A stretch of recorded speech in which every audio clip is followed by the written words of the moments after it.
Bismillahirrahmanirrahim. Assalamualaikum warahmatullahi wabarakatuh.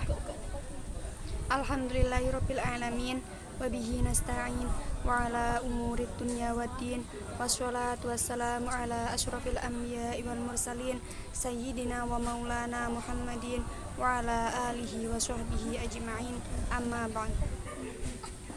Yang saya hormati Ibu Maisyana selaku dosen mata kuliah Sejarah Pendidikan Islam dan teman-teman semuanya yang saya sayangi.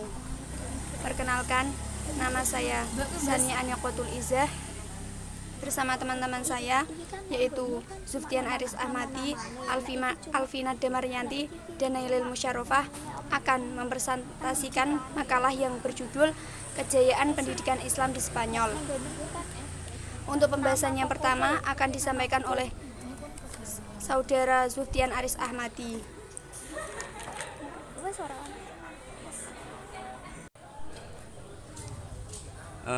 Saya Zuftian Aris Ahmadi akan melanjutkan dan menjelaskan tentang sejarah masuknya Islam di Spanyol. Dalam sejarah ilmu pengetahuan dan peradaban Islam, tanah Spanyol lebih banyak dikenal dengan nama Andalusia yang diambil dari sebutan tanah semenanjung Liberia. Sebelum penaklukan Spanyol, umat Islam telah menguasai Afrika Utara dan menjadikannya sebagai salah satu provinsi dari dinasti Bani Umayyah. Dalam proses penaklukan Spanyol, terdapat 3 pahlawan Islam yang dapat dikatakan paling berjasa memimpin satu satuan pasukan ke sana. Tariq Ibnu Ziyad lebih banyak dikenal sebagai penakluk Spanyol karena pasukannya lebih besar dan hasilnya lebih nyata. Kemenangan pertama yang dicapai oleh Tariq Ibnu Ziyad membuka jalan untuk penaklukan kemenangan wilayah yang lebih luas lagi. Untuk yang selanjutnya akan disampaikan oleh Mbak Nailil Musyarofah. Kepadanya saya persilahkan. Baik, terima kasih. Di sini saya akan melanjutkan yaitu tentang perkembangan dan kemajuan Islam di Spanyol. Perkembangan Islam di Spanyol dibagi menjadi 6 periode, yaitu yang pertama ada periode pertama yaitu pada tahun 711 sampai 755 Masehi. Islam Spanyol pada periode ini berada di bawah pemerintahan para wali yang diangkat sebagai khalifah Bani Umayyah yang berpusat di Damaskus. Pada periode ini, stabilitas politik negeri Spanyol belum tercapai secara sempurna.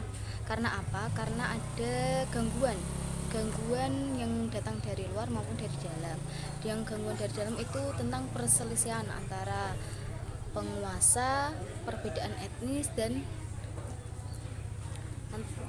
intinya yaitu perang saudara. Yaitu yang kedua itu ada gangguan dari luar, yaitu tentang sisa-sisa musuh Islam di Spanyol yang tidak pernah tunduk pada pemerintahan Islam.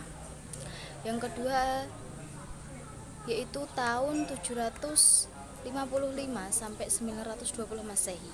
Pada periode kedua ini Spanyol berada di bawah pemerintahan seorang amir yang tidak tunduk kepada pemerintahan Islam. Saat itu pemerintahan Islam dipegang Khalifah Abbasiyah di Baghdad. Amir yang pertama adalah Abdurrahman Ad-Dakhil, kemudian dilanjutkan oleh Hisham I, Hakam I, dan Abdurrahman Al-Aus, Muhammad bin Abdurrahman, Munzir bin Muhammad, dan Abdullah bin Muhammad. Pada masa ini umat Islam di Spanyol mulai memperoleh kemajuan, yaitu di bidang politik dan peradaban.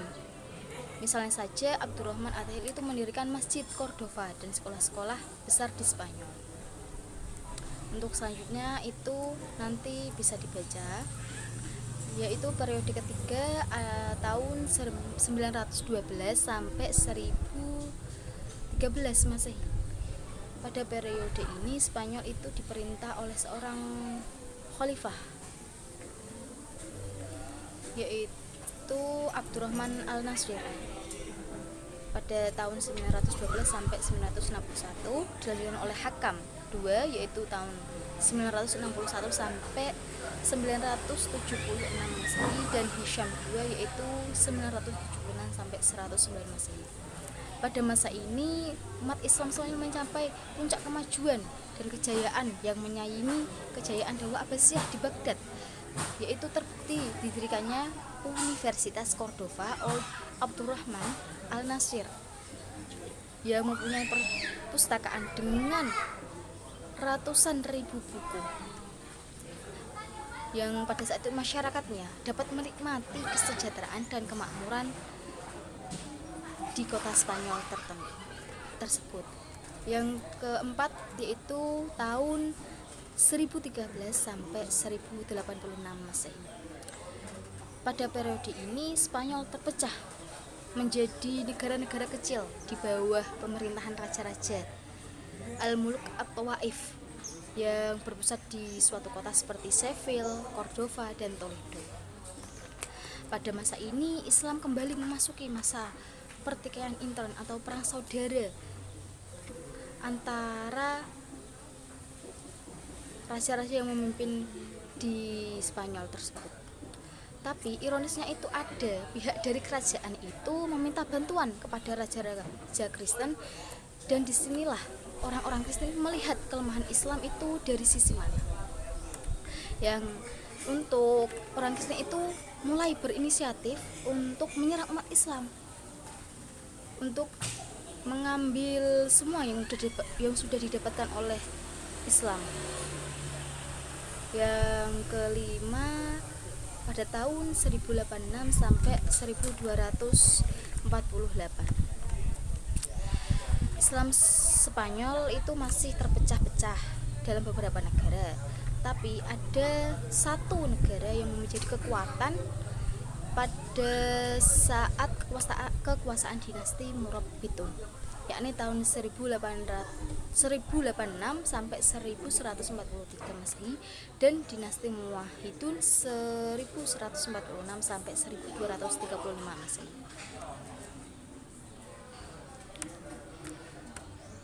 Di sini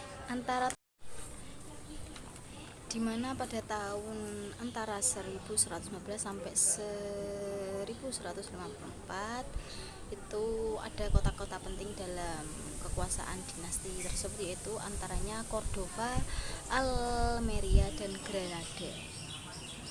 Yang keenam ada periode pada tahun 1248 sampai 1492. Pada masa ini kekuasaan Islam hanya di daerah Granada di bawah kekuasaan dinasti Bani Ammar. Pada periode ini Islam kembali mengalami kemajuan di bidang peradaban. Walaupun secara politik dinasti ini hanya berkuasa di wilayah kecil,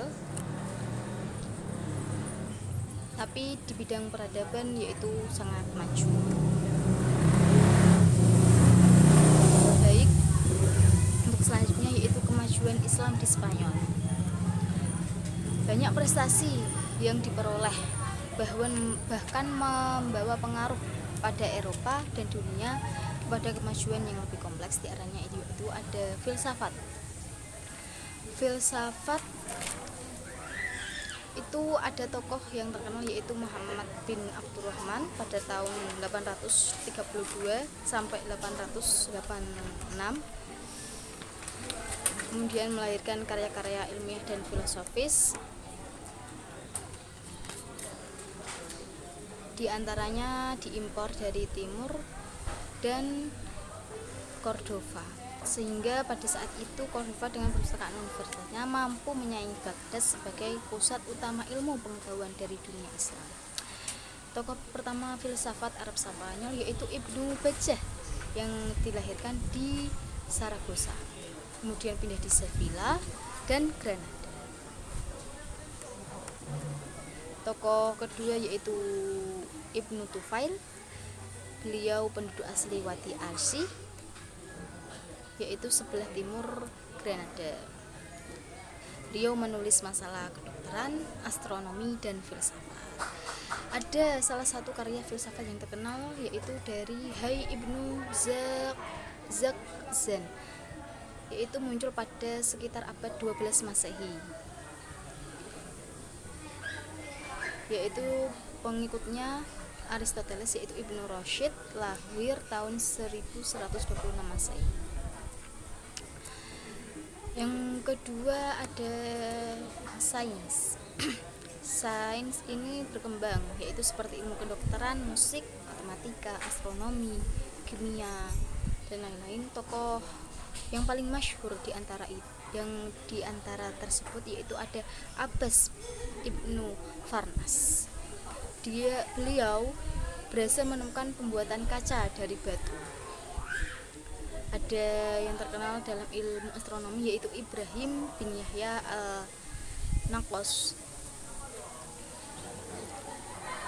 Ada juga Ahmad Ibnu Ibas dari Cordova. Beliau ahli dalam bidang obat-obatan. Al-Hasan binti Fajr, beliau ahli dalam kedokteran dari kalangan wanita. Yang ketiga ada fikih. Bidang fikih telah melahirkan, yaitu sebagai penganut mazhab seperti Maliki yang dikenalkan oleh Ziyad bin Abdurrahman. Terus Ibnu Yahya menjadi qadli pada masa Hisham bin Abdurrahman, dan fikih-fikih lainnya seperti Abu Bakar Ibnu Qutiyah, Munzir Ibnu Sa'id, Al-Baluti, dan Ibnu Hazm. Yang keempat ada musik dan kesenian.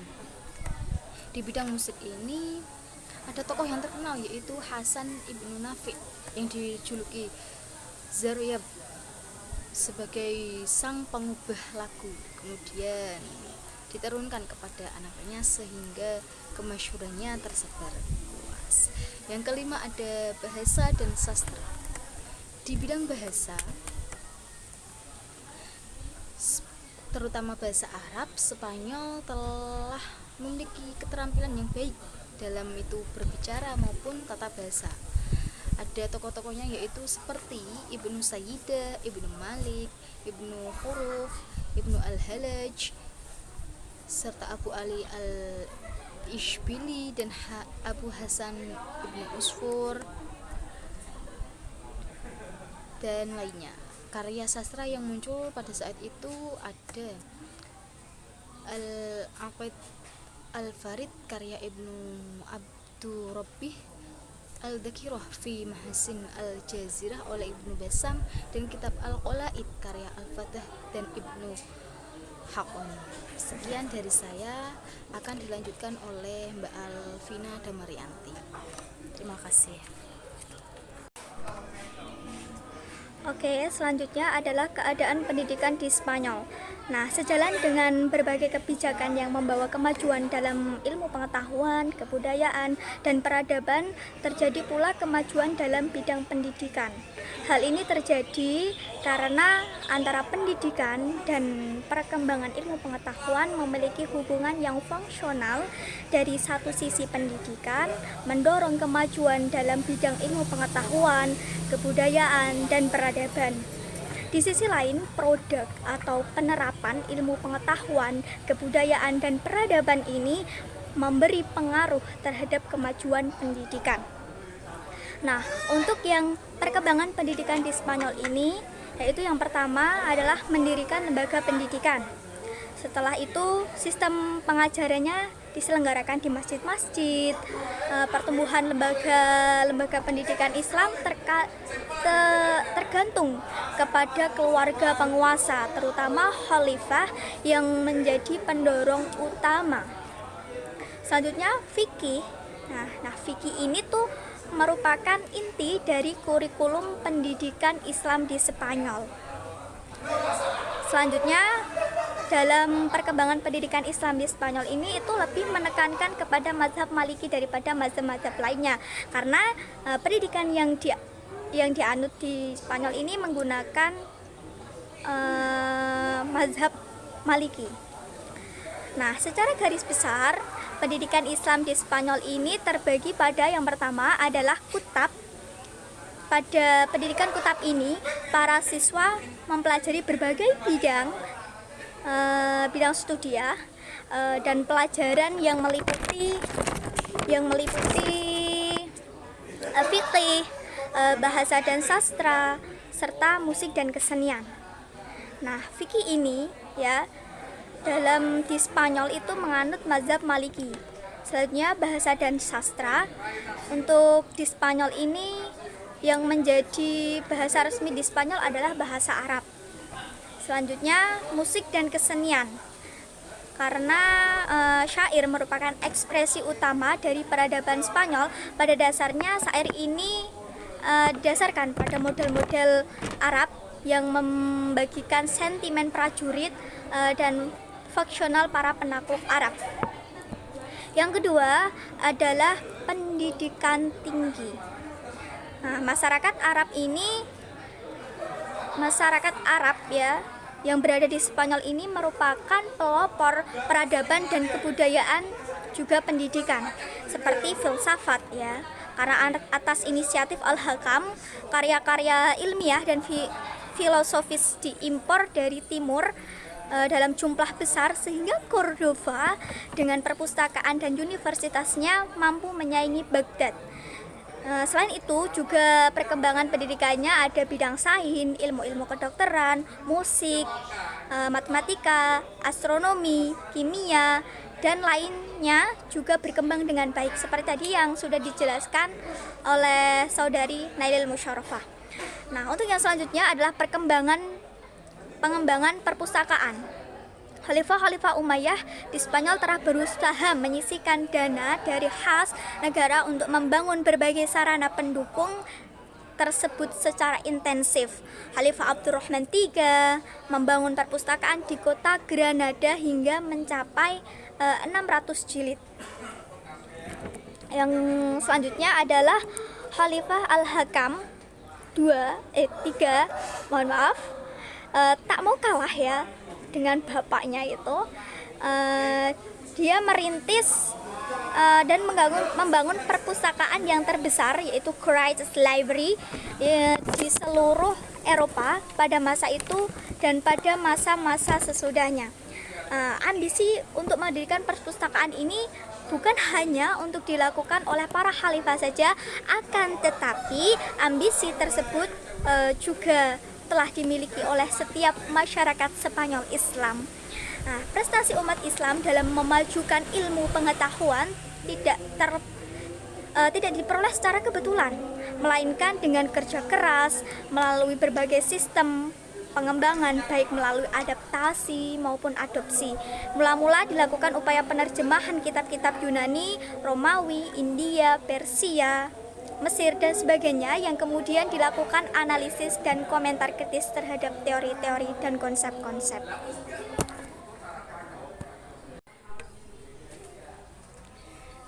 Dari pembahasan yang dibahas oleh rekan-rekan dapat diambil kesimpulan, yaitu Spanyol diduduki Islam pada masa Khalifah Al-Walid yang merupakan salah satu dari Khalifah Bani Umayyah pada tahun 711 Masehi melalui jalur Afrika Utara.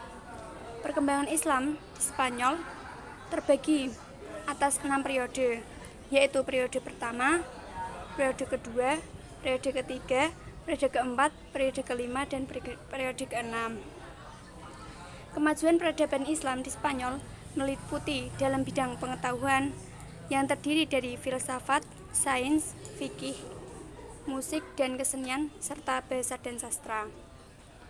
Eksistensi perkembangan ilmu pengetahuan yang dikembangkan oleh peradaban Spanyol Islam di segala bidang telah menjadikannya sebagai sebuah negara adikuasa di zamannya. Kehadirannya telah banyak mewarnai pengembangan ilmu pengetahuan dan peradaban Islam. Pengembangan ilmu pengetahuan di Spanyol Islam dimulai dengan mendirikannya lembaga pendidikan seperti madrasah-madrasah dan Universitas Cordova sebagai pusat pengetahuan. Selain itu, demi kelancaran proses pendidikan, maka dibangunlah fasilitas perpustakaan. Perpustakaan itu dibangun atas upaya Abdurrahman III, juga dilakukan oleh Al-Hakam II dengan membangun perpustakaan terbesar di seluruh Eropa pada masa itu.